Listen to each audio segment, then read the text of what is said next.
वन्दे विवन्द्यं महताम्रसीन्द्रम् जिनं जितस्वान्तिकसाय वन्दं यस्याङ्गलक्ष्मी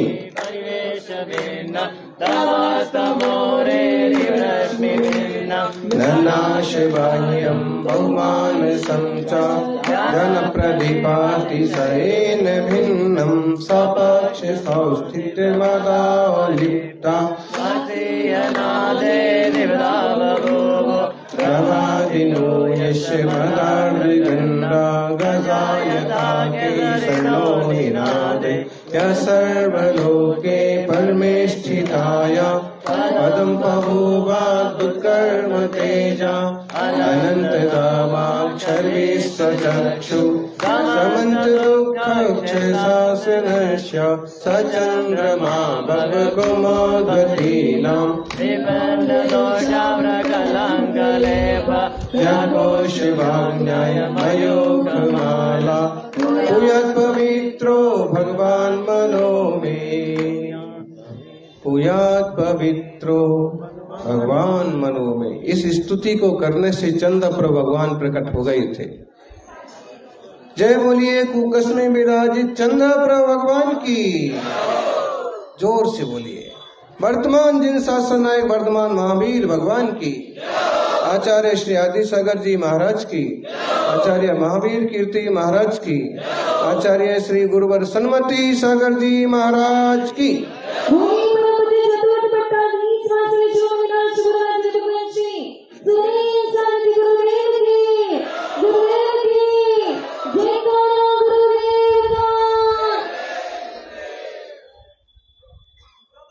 वंदना उनकी कीजिए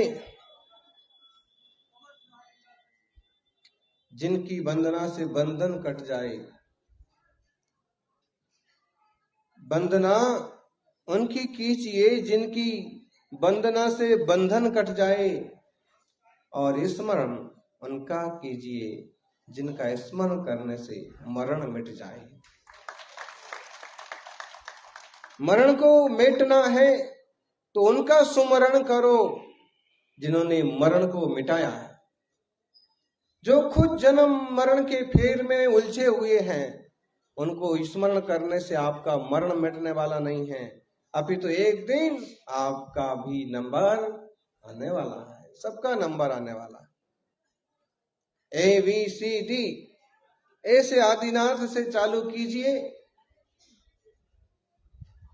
लेकिन ध्यान रखिए बी भी आता है, और बी कहता है वर्थ, सी आता है, फिर डी आता है, डी कहता है डेथ। बी और सी के बीच, बी और डी के बीच में सी आता है। बी तो कहता है कि जन्म भी हो गया, और डी कहता है कि मरण भी होगा, लेकिन सी कहता है कि जिंदगी कैसे जीना, चॉइस आपके हाथ में है।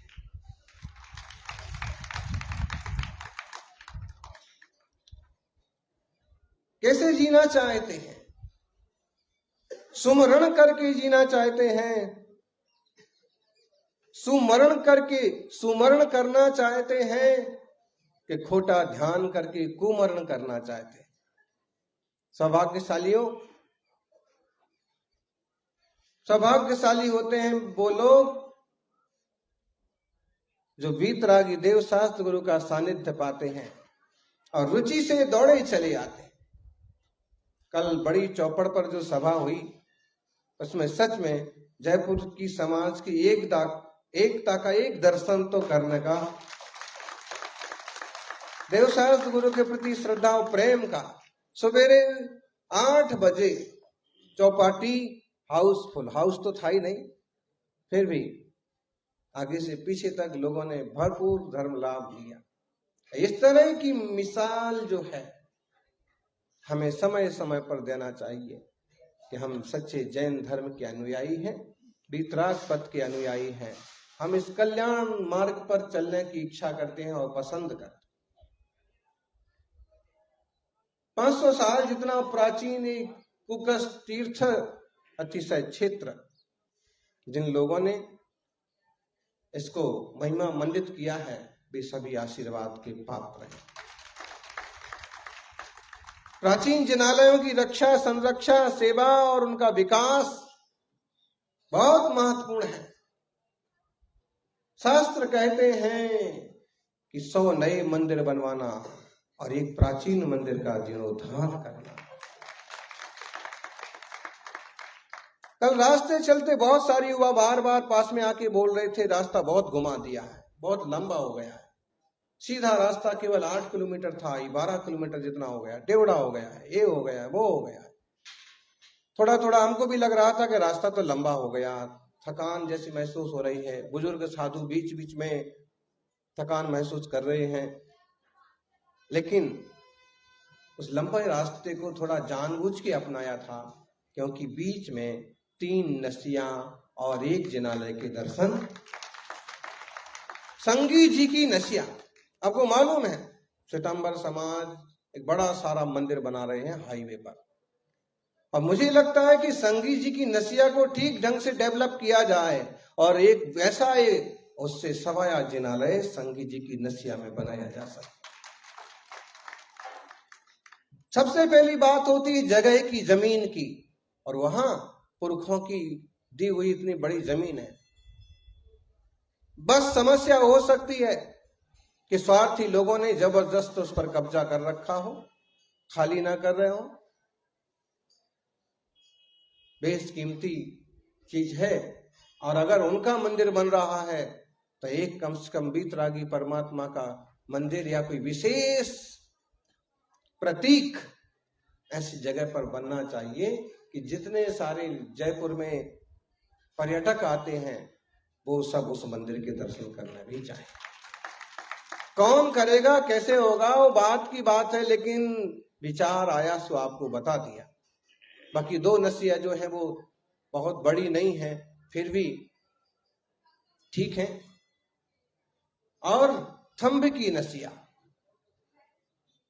जहां मंदिर भी है अनंतनाथ, जो संगी जी की नसिया में अनंतनाथ भगवान मूल नायक है, और वहां की जिनालय भी काफी विस्तृत है। थंब की नसिया वाले भट्टारकों का इतिहास लिखा हुआ है पूरे थंब पर, खंबे पर। माल भर का बड़ा सारा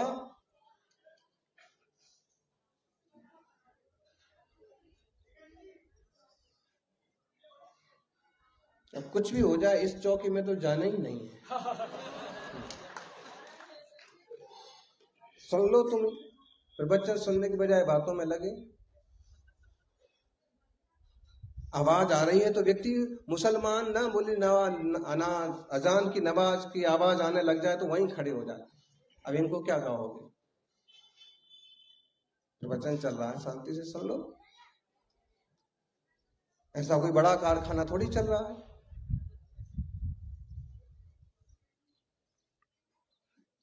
ये थोड़ा सा आकर्षित करने का तरीका होता है कि थोड़ा सा जोर मचाएंगे तो मालूम पड़ेगा।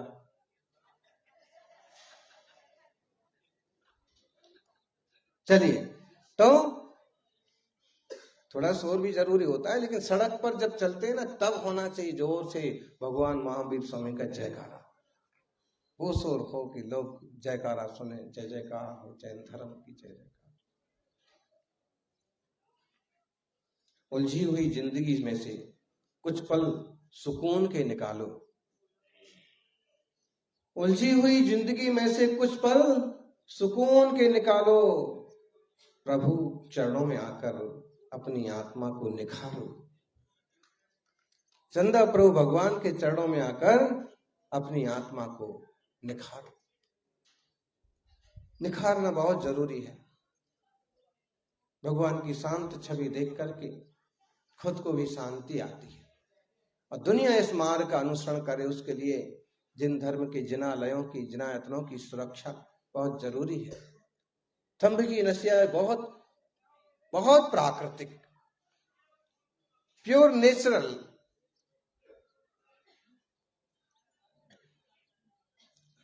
इतनी बेशकीमती चीजें जयपुर के पास हैं, समाज के समझ लीजिए पास हैं। कमान रह पा रहा है कि नहीं वो अलग बात, लेकिन बहुत बहुत ज्यादा महत्वपूर्ण है इस। फिर आमेर के जिनालय के दर्शन किए, और वह नेमिनाथ भगवान की मूर्ति जो 1200 साल पुरानी है, लगभग 800 साल पुरानी है, और महावीर भगवान के मंदिर वाले महावीर स्वामी की जब भूगर्भ से प्राप्ति हुई थी तभी बोले इस प्रतिमा की प्राप्ति हुई थी, और आमेर के जिनालय में वो वर्षों से विराजमान है। बड़ी गजब की बातें हैं। पुरखे जब मूर्तियों को ले जाने की बात करने लगे तो मूर्तियां किधर ले जाएं, तो बोले कि बैलगाड़ी में रख दो। जो बैलगाड़ी जिधर जाएगी, जिधर मंदिर में रुक जाएगी, जहां रुक जाएगी वहां इनका मंदिर बन जाएगा। और क्या इलाज हुआ है कि एक बैलगाड़ी जाकर के वहां ठीक शहर में पहुंची, और दूसरी बैलगाड़ी नेमिनाथ भगवान की आमेर, वहां उनका जिनालय बना, वहां महावीर मंदिर बना। सज्जनों, तीर्थंकरों की महिमा तो अद्भुत है। देवता भी उनकी सेवा में हाजिर रहते हैं। इंसान होकर यदि हम कुछ थोड़ा सा भी कर पाए तो अपना सौभाग्य। अभी कह रहे थे उन्होंने मंदिर में ऐसा किया है, उन्होंने संत निवास के लिए। कोई सौभाग्यशाली होते हैं जिनका द्रव्य देव शास्त्र गुरु की सेवा में लगता है।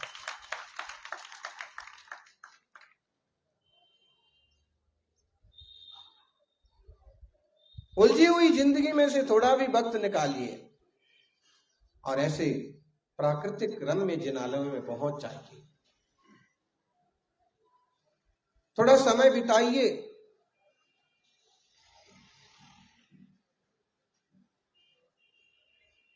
हमें तो वहां भी बहुत अच्छा लगा। संघी जी वाली जो नसिया है, जो बीहड़ हो गई एक तरह से, थम्बी की नसिया में भी अच्छा लगा। आप कहोगे महाराज जहां जंगल दिख जाए वहीं सब जगह आपको अच्छा लगता है। लगता है प्राकृतिक जीवन और प्राकृतिक प्रकृति की गोद में बने हुए जिनालय।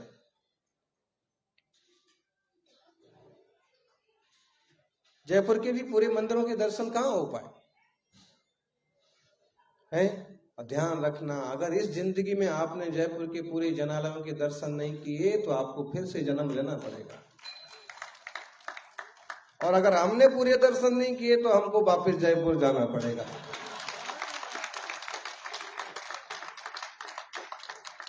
वही कह रहे थे कि महाराज पूरे तो छोड़ो, अभी तो आधे भी नहीं हुए। हमने कहा कि लगभग 100 मंदिरों के दर्शन तो कर लिए। बोले 100 की बात करते हो, यहाँ 400 से भी ज्यादा मंदिर है। बस आप सबसे यही आग्रह है कि जैसे एक एक व्यक्ति अपना एक एक घर संभाल लेते हैं, ऐसे मंदिर, किसी मंदिर से जुड़े हुए हैं आप, तो एक अपनी ऐसी भूमिका निभाएं कि उसकी सुंदरता, उसकी निर्मलता, उसकी आराधना, उसकी प्रभावना वो बनी रहे, बढ़ती रहे। रास्ते चलते कोई कह रहे थे कि आजकल शिरडी का बहुत प्रभाव हो गया और सारे लोग वहां जा रहे। कुछ नहीं, वास्तव में उसकी इतिहास और सच्चाई में जाएंगे तो कुछ दम नहीं है। एक फकीर आदमी आ गया जिन्हें कि भोजन के भी लाले पड़ रहे हैं, और लोगों के जो है समझ लीजिए कि विमल सागर जी ने राख दे दी और उनका बुखार उतर गया। लेकिन हम महिमा मंडित कहां कर पाते हैं? हम तो उल्टा विमल सागर जादू करते थे, हम बेकार साधु, और जो दवाई बांटते रहते थे, और क्या सन्मति सागर जी भी आशीर्वाद देते, पिच्छी ठोकते रहते थे। ऐसे होते साधु। हम तो अगर अपने गुरुजनों का कोई रिद्धि का प्रभाव दिख भी जाए तो थोड़े तो भक्त बनेंगे और ज्यादा कैची चलाने वाले बनेंगे। लाइन लगती है 2-2 घंटे।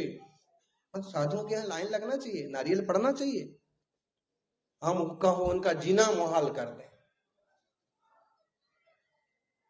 और वहां यही हुआ कि उनके यहाँ प्रसूति में कोई तकलीफ हो रही थी और उनने हो जाएगा, हो गया, हो ही जाता है। बच्चा पेट से निकल रहा तो निकलेगा ना।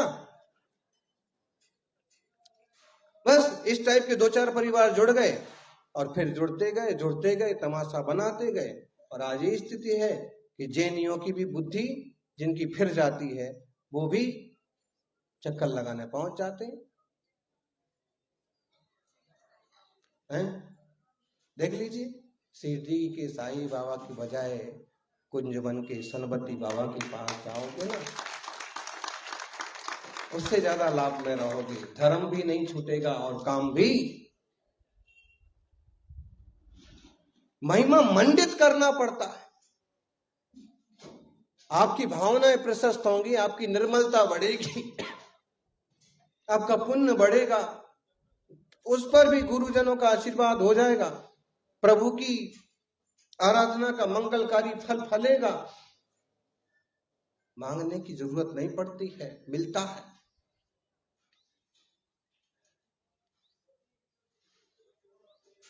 इसलिए बिना मांगे भी देवशास्त्र गुरु की आराधना में तत्पर रहिए।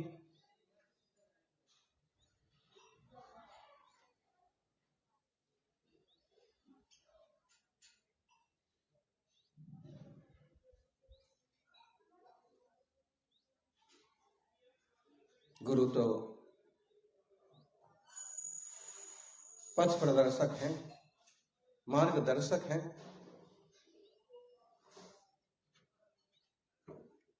एक घोड़े के, एक सईस के, एक घुड़साल के मालिक के साथ एक बड़ी समस्या हो गई। कई सारे घोड़े थे, उसके मर गए, बीमार हो गए, सिर्फ 2 घोड़े बचे। खुद भी परेशान हो गया और उसने कहा कि शायद मेरा भाग्य खराब है, और उसने अपने बेटे को कहा कि भाई 2 ही घोड़े बचे हैं, उसमें भी एक अंधा है, दूसरा देखता है।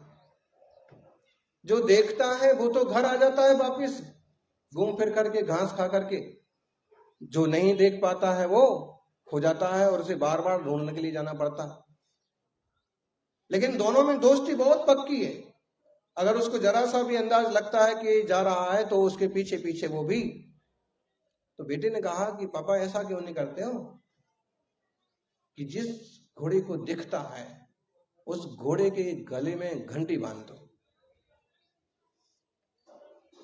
इससे क्या होगा, जब इसके गले में घंटी होगी और जब किसी रास्ते पर आगे बढ़ेगा चलेगा तो पीछे वाले को आवाज आएगी।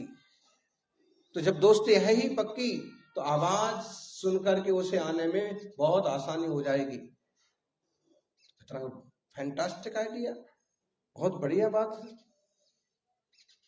ठीक है, अमल करते हैं। और घोड़े के गले में घंटी बांध दी और वो ये बिल्कुल सुनिश्चित हो गया कि जैसे ही देखने वाला घोड़ा वापस आता या जहां वो होता, बिना देखने वाला भी उसका अनुसरण करके वहां तक पहुंच जाता। सच कहें तो साधु देखने वाले घोड़े हैं जिनके गले में जिनवाणी की घंटी बंधी हुई है। अब अंधे घोड़े अगर उनकी भक्ति करें, उनसे मित्रता रखें, उनसे प्रेम रखें, तो जहां वो घोड़ा जाए वहीं बाकी चले आए, तो कहीं ना कहीं तो पहुंच ही जाए।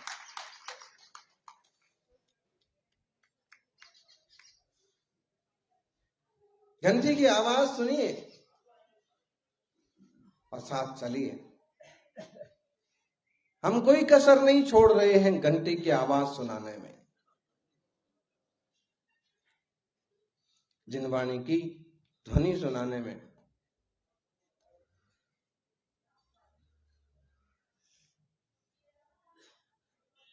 जब से जयपुर आए हैं शायद आज तक एक भी दिन ऐसा नहीं हुआ होगा कि जिस दिन प्रवचन ना हुआ हो। बता दीजिए कोई भी दिन। हर रोज 40-42 मिनट का कम से कम अब जिनवाणी का व्याख्यान, प्रवचन, सार के प्रवचन, या फिर अवसर के अनुकूल मार्गदर्शन। हमारी घंटी तो बज रही। अब कोई पीछे ना आए, साथ ना आए, तो उसका इलाज और क्या हो सकता है। उसने तो उसका अनुसरण किया और निश्चित समय पर अपने घर पहुंच जाता था। ऐसे ही अगर देवशास्त्र गुरु का, मुनि राजों का अनुसरण करेंगे सदगृहस्थ, तो वो भी एक दिन अपने घर जरूर पहुंचेंगे। कहाँ है अपना घर? हाँ, कौन सी कॉलोनी में? भाई कॉलोनी वाला घर अपना।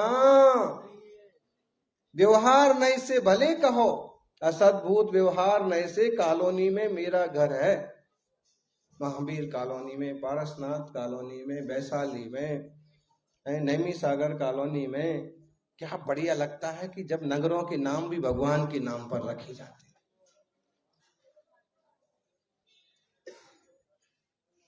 हम तो स्कूल में गए थे, महावीर स्कूल, उनने कक्षाओं के नाम महावीरम, अजिता, संभवा,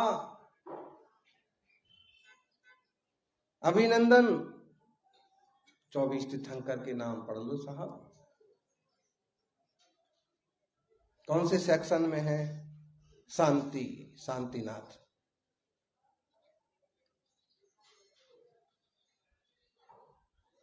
अपनी भक्ति, शक्ति और सुविचारों से जिन धर्म की प्रभावना करिए, अपने आचरण से जिन शासन की प्रभावना करिए। पारस साथ में चल रहा था, उस दिन दर्शन करने गए थे मुनिवाड़ी के। अब कई सारे लोग मिल रहे थे, उनके परिचित। एक बार भी लगता तो होगा ना कि भाई हमारा पार्षद जिनके साथ जा रहा है, तो इन मुनि में, इन साधुओं में कुछ तो तपस्या होगी, कुछ तो महिमा होगी। किसी भी लिहाज से वो हाथ जोड़ेगा, और मुसलमान भी क्यों ना हो, थोड़ी देर के लिए भी वो भी पुण्यात्मा बन जाएगा। तो परहेज करते हैं, बोले यहाँ बस्ती ऐसी, यहाँ बस्ती ऐसी है। इतना बड़ा संघ जा रहा है, इतने सारे श्रावक जा रहे हैं, हर बस्ती में से जाओ, पता नहीं कौन सा भव्य जीव कहाँ छुप करके बैठा है और कौन सा जीव पुण्य का पात्र बन जाए। आप कहोगे उपद्रव हो जाए, कुछ होता है दुनिया में थोड़ा बहुत। तो अगर आप रिस्क ना लोगे तो कभी कहीं सफल भी नहीं हो पाएंगे। चौपाटी पर प्रवचन, चौपड़ पर प्रवचन की बात आई ना, कौन आएगा, कैसे होगा, इतने सुबह तो लोग सो के भी नहीं उठते हैं। फिर भी आयोजक डटे रहे। हमने कहा कि एक बार अपन को जाना चाहिए। और देख लीजिए कि जब मतलब जयपुर की इस चतुर्मास की सबसे बड़ी सभा, दूसरे लोगों में इससे अच्छे संदेश जाते हैं। ये बाबा लोग ऐसे ही नहीं, फिजूल नहीं होते हैं। इनके विचार बहुत अच्छे होते हैं, इनकी साधना बहुत अच्छी होती है, इनके अनुयायी बहुत होते हैं। और अचानक से किसी गंदी बस्ती में भी पहुंच जाए ना, और एक ने भी वो देखा होगा दृश्य, तो वही आकर के संभाल लेगा उनके व्यवहार को कि कोई भाई साधु है, तपस्वी है। होता है। मैंने बोले कभी रास्ते चलते ना, और जहां कहीं दिगंबर जैन समाज नहीं मिलता है, ट्रक वाले भी उतर के आएंगे। और मैंने एक बार रास्ते में ऐसे मुनि का आशीर्वाद लिया था। दिखाओगे तो होगा। थोड़ी सी रिस्क भी लेना पड़ती है।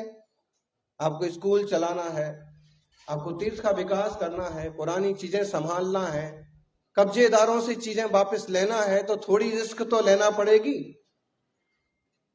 गिरनार जी का जब प्रकरण सामने आ रहा है ना, हमारे सामने बार बार आता है, क्योंकि लोगों को अंदाज लग गया कि महाराज जी का वहां पर प्रभाव भी रहा और तपस्या भी हुई।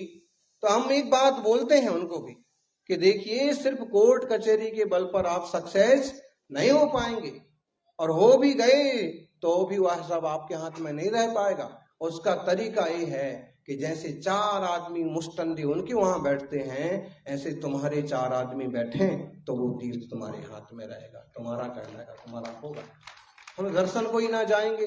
वो खुले बोलते हैं ना, महाराज जी, मुक्तानंद बोला, महाराज जी ठीक है ऐसा कर लो, लेकिन हमारे तो 1000 आदमी आते हैं, तुम्हारे तो 4 आदमी आते हैं। चलेगी किसकी? तीर्थ किसका? बोलिए। वास्तव में हमारी वस्तुएं हैं, हमारी जिनायतन है, हमारी पूरा संपदाएं हैं, इनको संभालना बहुत जरूरी है। कुकस जैसे छोटे से तीर्थ पर आने का मन इसलिए बन गया कि देखो ये जो आग्रह करने आए हैं, इनने इतनी हिम्मत जुटाई कि इतने बड़े मुनि संघ को श्रीफल चढ़ाने के लिए आ गए। जब इनने इतनी हिम्मत जुटा ली है तो अपन चलेंगे, क्योंकि संघ जहां जाता है वहां किसी चीज की कोई कमी पड़ती नहीं है। बड़े बड़े तीर्थ वाले सोचते रह जाते कैसे होगा, क्या होगा। भैया झूठा भी नारियल नहीं चढ़ाना, कहीं आ गए तो। लेकिन ध्यान रखना, बहुत ज्यादा कर्ता मत बनो, क्योंकि भगवान महावीर कहते हैं कि कर्तावाद नाम की कोई चीज नहीं है। इंसान जैसे कर्म करता है वैसे फल भोगता है। और मुनियों का तो, मुनि संघ का तो अपना पुण्य होता है। अगर कोई साधु पीछे छूट जाए ना तो गांव का कोई साइकिल वाला भी आकर के उनको सही जगह तक पहुंचा करके जाता है। इसलिए कभी भी साधु संघों के आमंत्रण में अपनी कॉलोनी में ले जाने में बहुत ज्यादा मीन मेख और विचार नहीं करना। लाभ मिलता है ले लेना, क्योंकि जब गंगा गुजर जाएगी फिर पछताना ही हाथ रहेगा कि अवसर हमको भी मिल रहा था।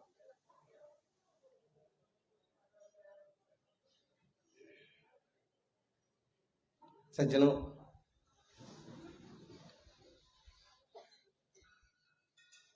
वीर भगवान की इस मंगलमय शासन में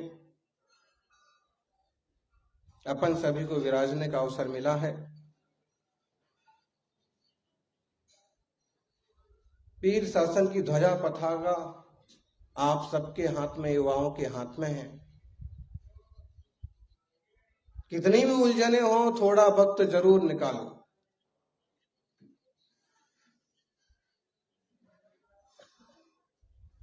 उलझने सबके पास है, आजीविका की फिक्र सबको है, घर परिवार सबको देखना है, लेकिन उसी के साथ साथ उसी के बीच बीच में देवशास्त्र गुरु का सानिध्य का लाभ भी लेते रहो।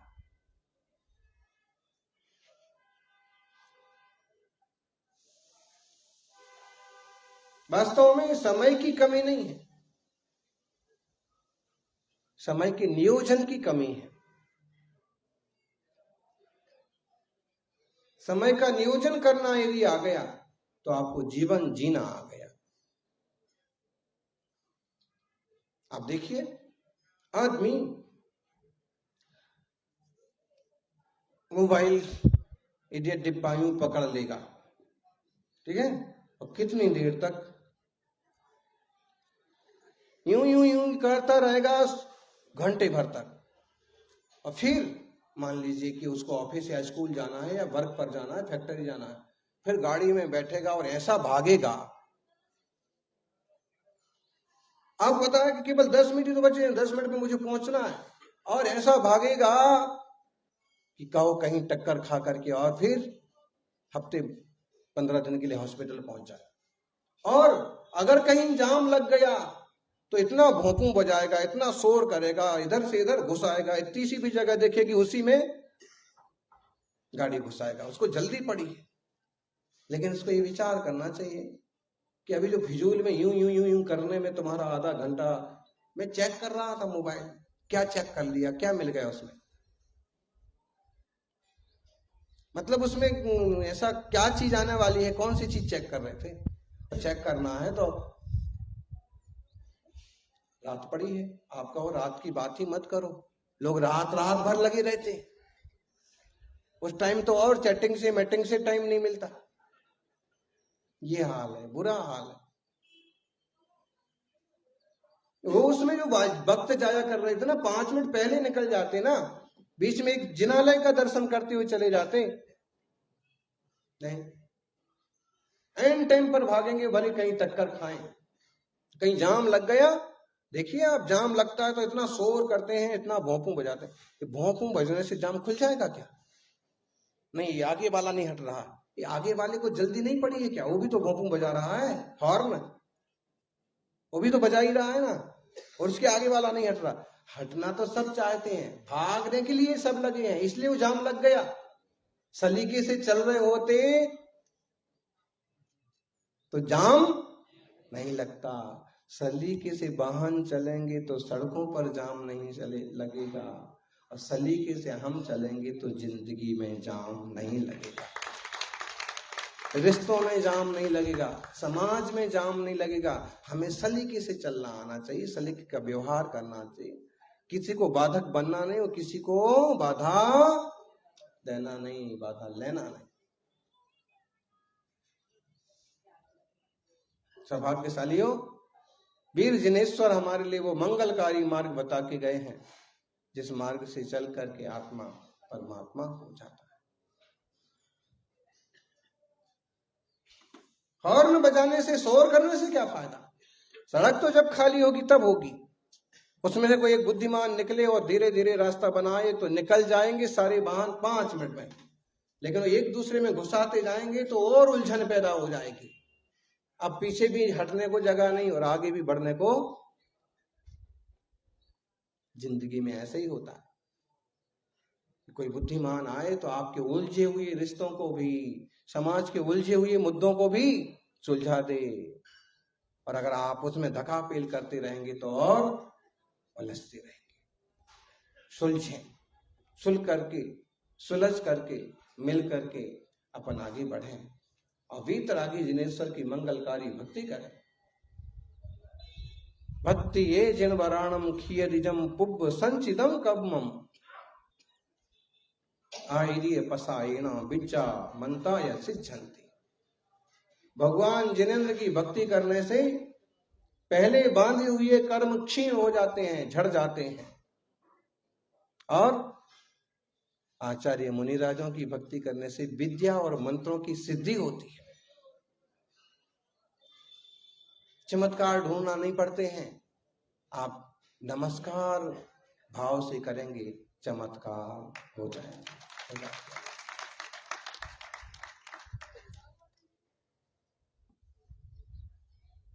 वो बता रहे थे, बलभद्र बांसवाड़े से आए, बोले 3 मोबाइल रख दिए और हम सब आहार के लिए चले गए देने के लिए, तीनों की तीनों चोरी हो गए। 2 घंटे मशक्कत की, नहीं मिले, पुलिस ने भी मेहनत की, नहीं मिले। फिर बोले घर में दीपक करने के लिए बोला गुरु महाराज की, वहां दीपक जला, यहां पर जो लेके गया होगा उसका मन बदला और वापस रख करके, अब इसे संयोग भी कह सकते हैं और चमत्कार भी कह सकते हैं। भावनाएं बहुत प्रभावित करती हैं जी। मोबाइल बिना वायर के, बिना तार के आखिर दूसरे के फोन पकड़ लेता है कि नहीं? फिर हमारे विचार क्यों नहीं पकड़ेंगे? मशीन जब इतनी सक्षम है तो आप तो चेतन है, आपके विचार भी पकड़े जाते हैं, आपकी भावनाएं भी काम करती हैं।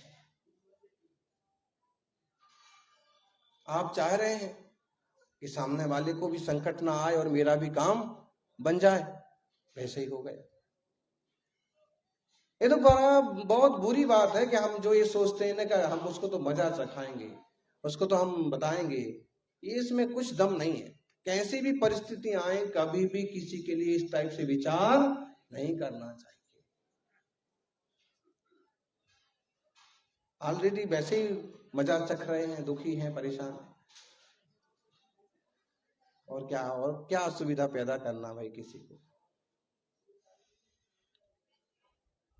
जीरा हराम कर देंगे तो उसमें तुम्हारा भी तो दिमाग लगेगा ना, उसमें तुम्हारा भी पहले जीवन हराम होगा, बाद में दूसरे का हो ना हो। कमठ ने कहा कि पारसनाथ का जीना हराम कर देंगे, लेकिन वो तो अपने में जमे रहे और उनका कुछ भी हराम नहीं हुआ, उल्टा वो भगवान बन गए। बनना ही था उनको तो, लेकिन और आज उस कारण से वो और ज्यादा फेमस हो गए। फजीती किसकी हुई? इसलिए चाहे परिवार हो चाहे समाज हो, टांग खींचने वाली बात नहीं होना चाहिए। टांग कौन कौन खींचता है? अलग से रूम में आके बता सकते हैं वैसे आप हैं। पास वाले लोग लगभग परिचित के लोग होते हैं जो टांग खिंचाई का मतलब यूं नहीं कि वो आपका पांव पकड़े और पीछे खींचे। इसका मतलब है कुछ ना कुछ ऐसा करेगा कि आप वो सम्मान ना पा पाए, आपकी वो छवि ना बन पाए, आप में नेतृत्व ना ले पाए। भाई अब जब कोई आगे बढ़ रहा है तो एक बार बढ़ने दो, उत्साहित करो। कर रहे ना आप, कर रहे, बहुत बढ़िया बात, बहुत बढ़िया बात है भाई। हम तो कर ही रहे हैं 5 साल से, अब आप आए हो, आप भी करो। 1 से भले 2, 2 से भले 4, एडजस्ट करने की क्षमता, साथ लेके चलने की क्षमता सब में नहीं होती है, और जिसमें होती है उसका व्यक्तित्व निखर करके समाज के सामने अलग से। ये व्यवहारिक बातें जरूर हैं, लेकिन आध्यात्मिक सीढ़ियां चढ़ने के लिए बहुत महत्वपूर्ण है। जो व्यक्ति अपने आप में संतुष्ट नहीं है, जो व्यक्ति औरों के भावों को नहीं समझ पा रहा, सम्मान नहीं देना चाहता है, अध्यात्म के चित्र में वो क्या करेगा? अध्यात्म की पहली शर्त यह है कि जैसा तुम अपने लिए चाहते हो वैसा दूसरों के लिए भी करो। तुम आत्मा परमात्मा बन सकते हो तो वो आत्मा भी परमात्मा बन सकता है। किसी को पराया समझने से अच्छा है कि दूसरे को भी आत्मानम समम आचरित, दूसरों के साथ भी अपने समान व्यवहार करो। जियो और जीने दो, अहिंसा परमो धर्मः, और सबसे खास सूत्र है परस्परोपग्रहो जीवाना। जियो और जीने दो, बोलो आप कहां बोला था महावीर स्वामी ने?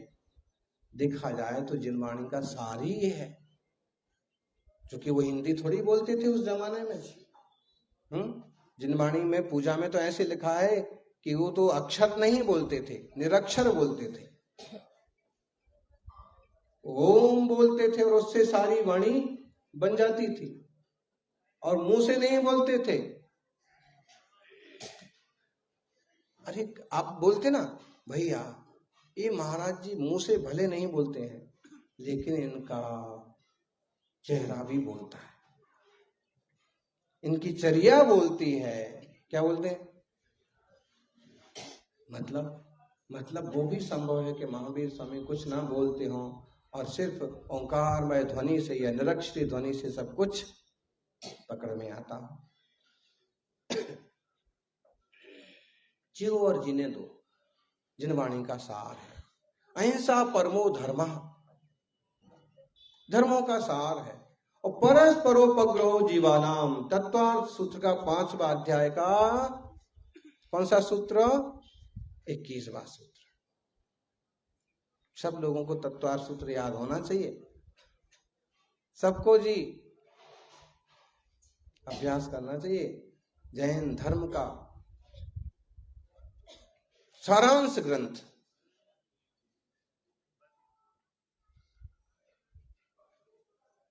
लोग कहते हैं कि अमुक के यहाँ अमुक ग्रंथ है, तमुक के यहाँ तमुक ग्रंथ है, और उनके ग्रंथ फेमस हैं। हमारा कौन सा ग्रंथ है? हैं भाई, जिनका एक ही है तो उनने उसको फेमस कर लिया कि भाई हमारा ये ग्रंथ है। अब हमारे यहाँ तो 1000 ग्रंथ है, और सब एक से बढ़ के एक है, तो आगे किसको रखा जाए? और आज तक इस बात का निर्णय नहीं हो पाया, और देखा जाए तो अंततः ये सोच लिया कि तत्वार्थ सूत्र प्राचीन भी है और महत्वपूर्ण भी है। हमारा मुख्य ग्रंथ कौन सा है? तत्वार्थ सूत्र। लेकिन दुनिया के किसी भी ग्रंथ में वो तासीर नहीं है कि जैन शासन के एक भी ग्रंथ का मुकाबला कर सके। क्यों? वो एकांत पक्ष की बात करने वाले हैं, फिजूल की बातें करने वाले हैं, और जिनवाणी सर्वज्ञ की वाणी है। सच्चे देव सच्चे शास्त्र, 18 दोष बच्चिए देवे,